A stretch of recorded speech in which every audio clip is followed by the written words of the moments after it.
La diapo suivante, c'est une diapo où vous allez voir, c'est pas celle-là, la suivante, la sévère du Burundi à l'œuvre.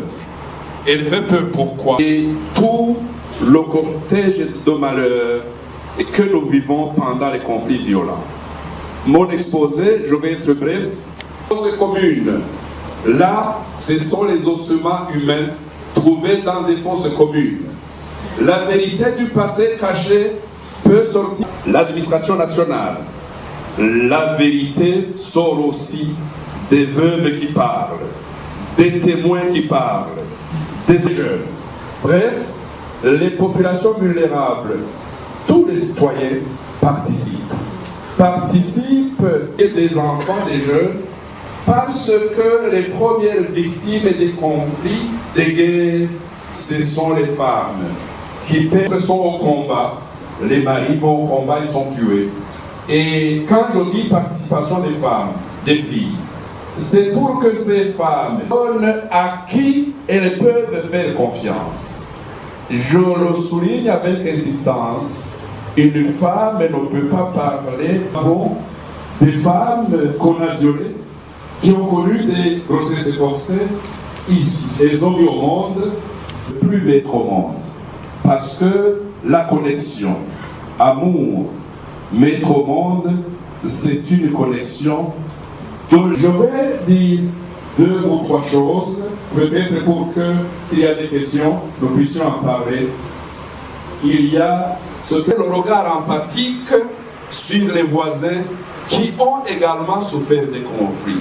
Parce que dans nos villages, dans nos quartiers, la vérité est une prescription dont la justice est transitionnelle. Je vais l'exprimer en termes techniques.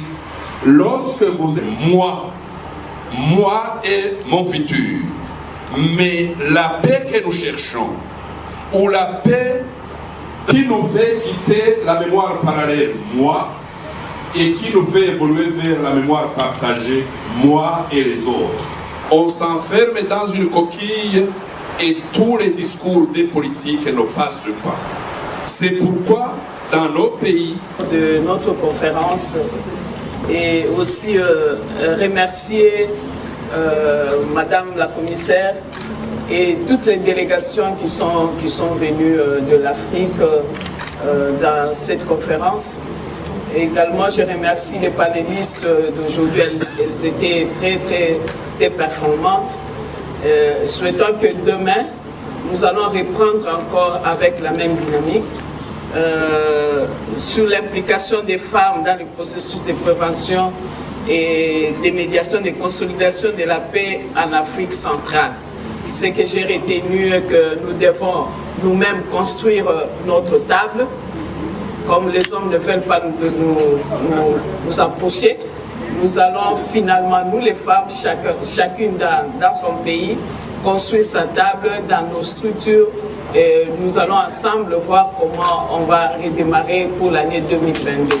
Encore une fois, merci beaucoup et bon appétit à vous. La mission de la sévère du Burundi, la Commission Vérité et Réconciliation du Burundi, c'est une mission d'exhumer le passé, de déterrer la vérité.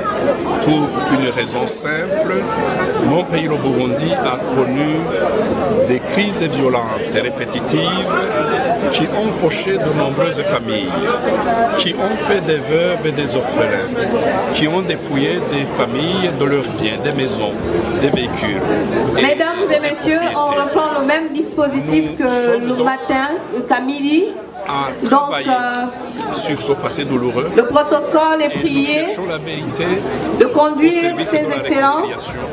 C'est une vérité qui passe par les fosses à la salle VIP, s'il vous plaît. Parce qu'il y a beaucoup de Burundais, de Burundaises qui ont été tués. Protocole, s'il vous plaît. Dans les fosses communes. Nous cherchons la vérité à travers les auditions des témoins. Les veuves parlent, les anciens fonctionnaires parlent, les orphelins parlent. Après les séances de photos, la dernière vérité, nous la cherchons dans les archives de l'administration, celle de la justice, celle de la fonction publique, parce que nous retrouvons les noms des personnes tuées dans les archives de l'État mais aussi les noms des présumés auteurs dans les archives de l'État. Voilà. Mesdames et messieurs du protocole, veuillez conduire cette les mission, VIP, s'il vous plaît. elle s'étale sur plusieurs années. Au Burundi, Nous avons le couvre-feu. notre période du mandat, c'est depuis 1885 à 2008. Donc, 1885, nous devons manger c'était déjà la tranquillement. présence allemande au Burundi.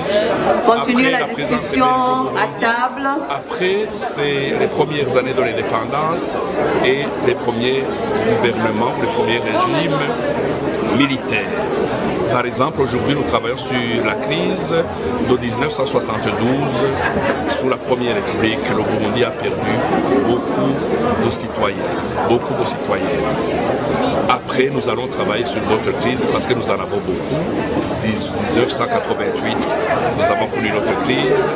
1993. Nous reprenons les mêmes dispositions Et même toutes les au migrations qui déjeuner. ont eu lieu avant l'indépendance, Merci. sous le royaume, sous la présence belge, sous la présence allemande, nous avons une mission vaste, mais c'est une mission de guérison des mémoires blessées, c'est une mission de recherche de la vérité pour que les victimes soient soulagées. Nous avons des veuves qui nous disent « Je suis soulagé parce que c'est la première fois que je raconte ce qui m'est arrivé. » Il y a des femmes violées qui le disent pour la première fois. Il y a des femmes qui ont perdu 10 enfants et leur mari qui le disent pour la première fois. Lorsque nous leur parlons, elles prennent 30 minutes pour pleurer et elles reviennent pour continuer le récit. Voilà ce qu'on appelle la détraumatisation. Merci, Monsieur le Président. Merci. Je pense que le thème principal de notre rencontre, c'est d'identifier vraiment les stratégies efficaces pour promouvoir la participation citoyenne des femmes dans les processus de paix. Nous savons que naturellement les femmes sont déjà des médiatrices. Elles excellent dans la médiation des conflits conjugaux, familiaux et sociaux. Mais maintenant la difficulté, c'est qu'elles s'investissent maintenant dans la sphère politique pour pouvoir faire cette médiation. Et c'est pour cela que nous disons que les femmes ont besoin d'être soutenues techniquement, politiquement et financièrement. Elles ont un rôle à jouer dans la mesure où c'est elles qui donnent la vie, c'est elles qui l'entretiennent. Et pour cela, nous devons dire que les femmes doivent être au début et à la fin de toute vie, et qu'il est important qu'elles soient associées à la prise de décision concernant la gouvernance d'une manière globale. Donc voilà les raisons pour lesquelles nous sommes là. Naturellement, il y a des défis à relever au niveau des femmes elles-mêmes. Il faut qu'elles soient déterminées, qu'elles soient persévérantes. Il y a également des défis au niveau de leur propre organisation. Il faut qu'elles améliorent la gouvernance interne de leur structure. Et maintenant, au niveau de la communauté, il y a des défis à relever.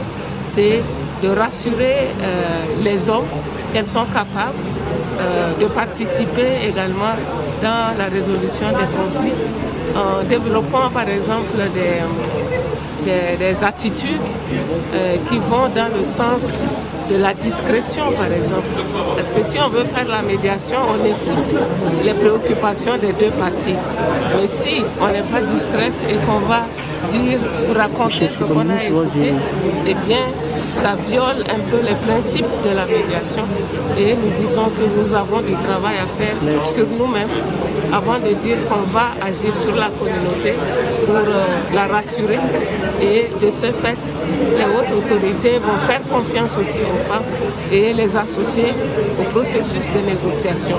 Parce que la femme, du fait qu'elle donne la vie, elle a les mots qu'il faut pour apaiser les cœurs. Et donc c'est important que nous puissions travailler dans ce sens.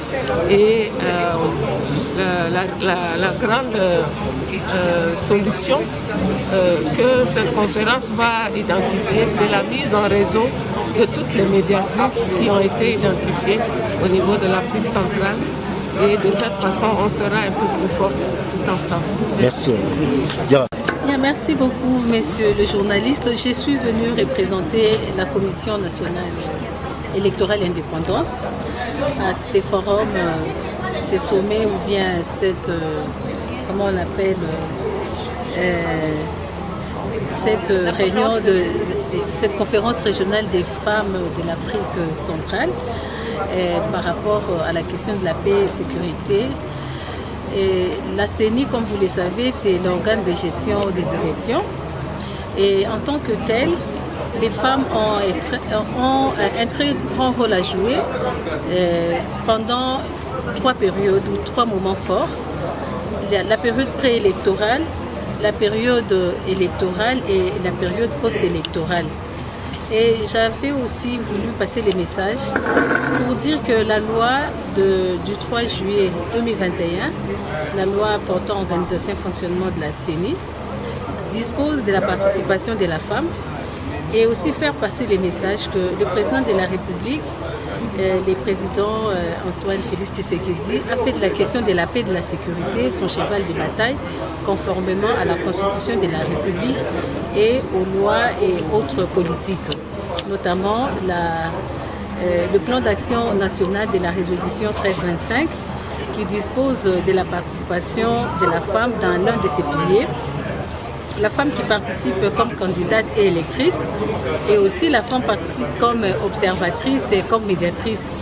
Et la vision de notre leader de la CENI, notre président Denis Kadima, est de mettre l'homme ou bien l'être humain au centre de toutes les actions pour des résultats. Et là, les élections sont porteuses quelquefois des conflits, vous le savez bien, surtout dans les pays de l'Afrique subsaharienne, entre autres les pays africains de l'Afrique du centre. Alors si la femme véhicule les messages et prend des attitudes qui peuvent favoriser une bonne communication avec des messages ou bien des informations exactes, pendant tous ces grands moments, je crois qu'il y aura possibilité d'avoir moins de conflits et la paix et la sécurité sera assurée. Et voilà un peu, j'ai cité quelques organisations féminines qui ont déjà des groupes de femmes médiatrices. Par exemple, ces femmes sont des femmes médiatrices des conflits électoraux. J'ai cité par exemple des femmes qui sont membres des noyaux des artisans de paix, mis sur pied par CAFCO, par les réseaux genre et droits de la femme, par le mouvement Yassa les femmes.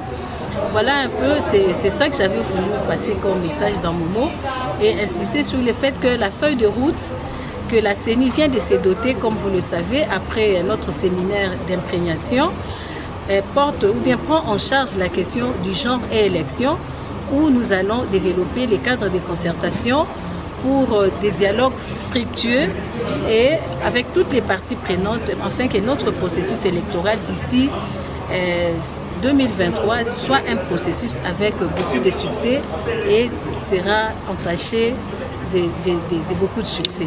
Voilà.